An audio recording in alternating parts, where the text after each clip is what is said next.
You won't need me to tell you that electricity prices are ridiculously high at the moment, and unfortunately, for the foreseeable future, they're probably only going in one direction. So if we hadn't had to sacrifice most of our south-facing roof to make way for the dormer when we had our loft converted, I definitely would have had a solar PV system with battery storage fitted by now. But although I can't do that at the moment, could I take advantage of the cheaper overnight electricity that we get via Octopus Go and also charge a Tesla Powerwall overnight in order to take even more advantage of those cheaper night rates? During the day, I currently pay 25.87 pence per kilowatt hour for electricity, whereas between midnight and 4:30 in the morning, that plummets all the way down to just 5p.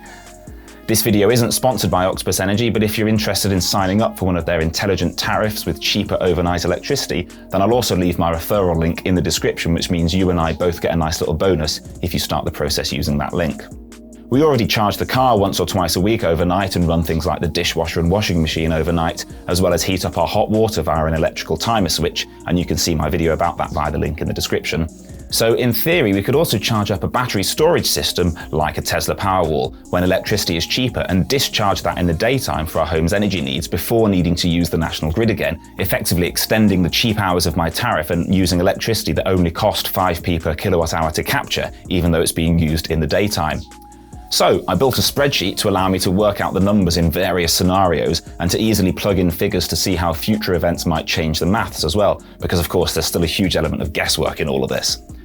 So I started with my day rate and night rates in pence, then a simple divide by 100 formula to get those in pounds.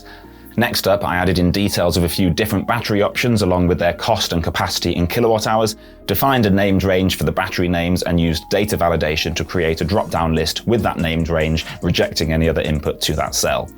In the rows underneath, I added a VLOOKUP to get the cost and capacity figures based on the battery selected in the drop-down, then calculated the cost to fully charge the battery at the overnight rate.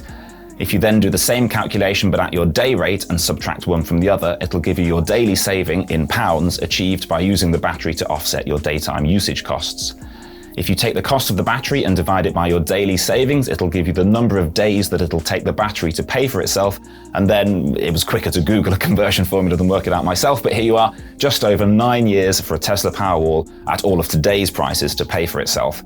That sounds like quite a long payback time, but remember it starts paying you back with savings straight away. So if you look at the projected annual savings as a percentage of the outlay cost, that's roughly equivalent to putting your money in a savings account with a 10.4% interest rate, which is phenomenal.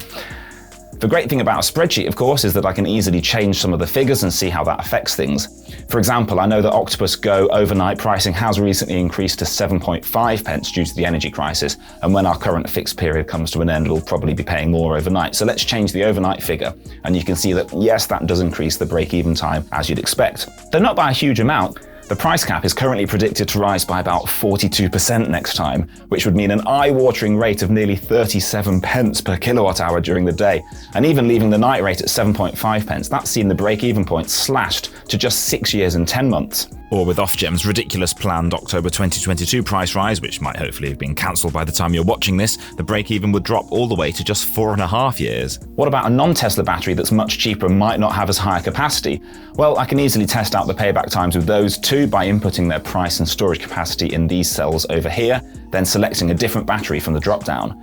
As you can see, a cheaper battery isn't necessarily better because if the capacity is much lower, the daily savings will be much lower too, so not only will it take longer to pay itself off, it'll be less useful every day as well. So as you can see, there's a decision to be made, and there are so many factors in play that it's impossible to know for sure what will happen. But once the battery has paid for itself, then assuming it still works and has most of its capacity still left, because that's also when the warranty expires, I could be looking at saving well over £1,000 or even £1,500 each year, which would of course be very welcome. And of course, if I get solar PV fitted in the future, then I can charge it for free and thus save even more money. What would you do, or what have you done? Is there a battery system I've not considered that I should do, or have I completely missed a trick and should I be thinking about something else? I'd love to hear your thoughts, so please do let me know in the comments, and if you pass that like button en route to the comments, then give that a click too.